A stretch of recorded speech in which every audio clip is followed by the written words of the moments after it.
2 কোটি টাকা চাঁদা না পেয়ে চট্টগ্রামে ইন্টারনেট সেবাদানকারী প্রতিষ্ঠানে হামলা ও ভাঙচুর চালানো হয়। সন্ত্রাসী মোবারক হোসেন ইমন ওরফে ডেভিড ইমন এই হামলার নির্দেশ দেন। আমি বিজনেস না, আমি ডেভিড ইমান বলতেছি। আপনি আমার ডিটেলস পুলিশ কমিশনার থেকে জিজ্ঞেস করেন, আমার নাম্বারটা দেখাইন। আপনি না চিনলে, বুঝছেন? হ্যাঁ, হ্যাঁ। আপনি হয়তো চিনো না চিনার মতো করতেছেন। আমি আপনারা বলতেছি যে ব্যবসা বাণিজ্য এখন থেকে আমরা করবো, আপনারা আর ব্যবসা বাণিজ্য করিয়েন না। ব্যবসা আচ্ছা, আচ্ছা। বাণিজ্য যদি করেন, স্মার্ট গ্রুপের মুজিবের ঘরে কি হয়েছে তো দেখছেন। হ্যাঁ, হ্যাঁ।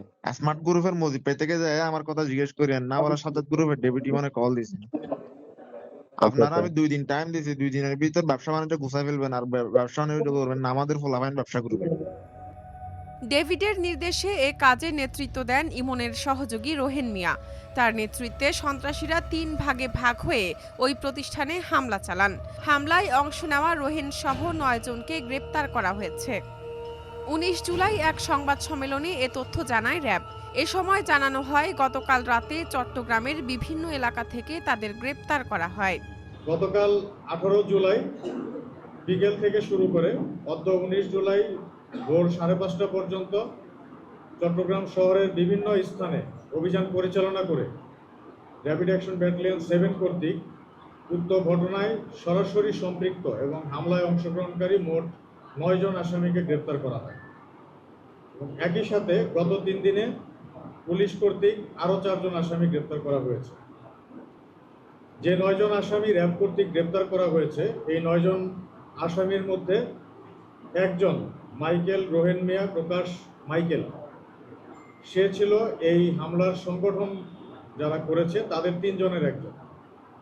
এই হামলায় মূলত ডেভিড ইমনের নির্দেশে মাইকেল, সানি এবং রাজু নামক 3 জন ব্যক্তি বিভিন্ন স্থান থেকে লোকজন সংগ্রহ করে হামলা পরিচালনা করে। তন্মধ্যে অন্যতম একজন সংগঠক মাইকেলকে র্যাব কর্তৃক গ্রেপ্তার করা সম্ভব হয়েছে এবং অপর 8 জন আসামি হচ্ছে তুহিন, আকবর, আব্দুল মুমিন, মাসাদ মিয়া, দিদার মিয়া, সানজাদ হাসান, সৈরত হোসেন এবং মোহাম্মদ সাইফুদ্দিন। আসামিদের জিজ্ঞাসাবাদে জানা যায় যে ঘটনার 2-3 দিন আগে ডেভিড ইমন উক্ত প্রতিষ্ঠানের মালিককে ফোন করে 2 কোটি টাকা চাঁদা দাবি করে এবং চাঁদা না দেওয়ার কারণে 13 তারিখে উক্ত হামলা পরিচালনা করে। ডেভিড ইমনের নির্দেশে সানি, মাইকেল এবং রাজু, এই 3 জন ব্যক্তি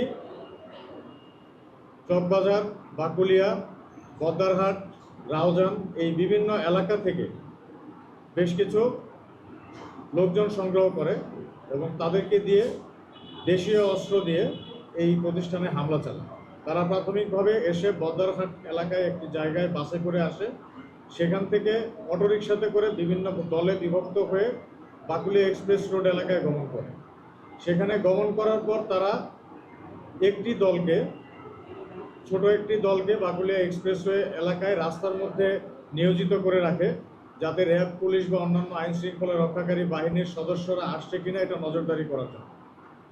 আরেকটি গ্রুপকে সেই বিল্ডিংয়ের নিচে এবং আশেপাশের এলাকায় খুব সাধারণ মানুষের বেশে অবস্থান গ্রহণ করে থাকে, যাতে পরবর্তীতে রিইনফোর্সমেন্ট প্রয়োজন হলে তারা পৌঁছাতে পারে। এবং মূল দল যারা হামলা করেছে 20 জনের একটি দল উক্ত প্রতিষ্ঠানে প্রবেশ করে এবং সেখানে যেয়ে হামলা, ভাঙচুর এবং লুটপাট করে। যাদেরকে গ্রেপ্তার করা হয়েছে তাদের 5 জনকে আমরা সিসিটিভি ফুটেজ দেখে শনাক্ত করা সম্ভব হয়েছে।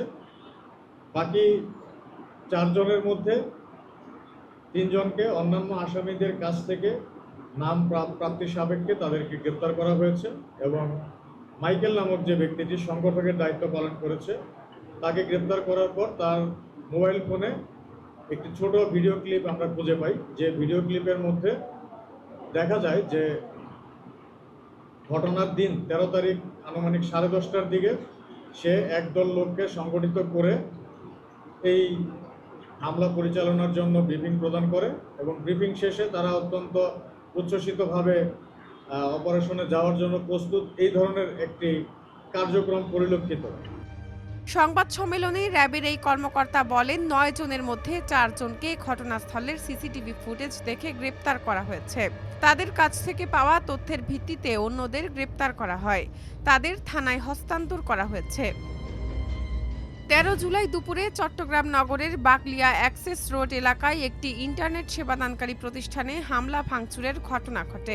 এ ঘটনায় চকবাজার থানায় অজ্ঞাত পরিচয় সন্ত্রাসীদের আসামি করে মামলা হয়। মামলার এজাহারে বলা হয়, চাঁদা না দেওয়ায় সন্ত্রাসীরা প্রতিষ্ঠানে হামলা চালিয়েছে। এই ঘটনার সিসিটিভি ফুটেজে দেখা যায় ১৫ থেকে ২০ জনের একটি সশস্ত্র দল হঠাৎ প্রতিষ্ঠানটিতে ঢুকে পড়ে। অস্ত্রধারী ব্যক্তিরা অফিসের কম্পিউটার, কর্মকর্তা কর্মচারীদের মুঠোফোন এবং বিভিন্ন আসবাব ভাঙচুর করেন।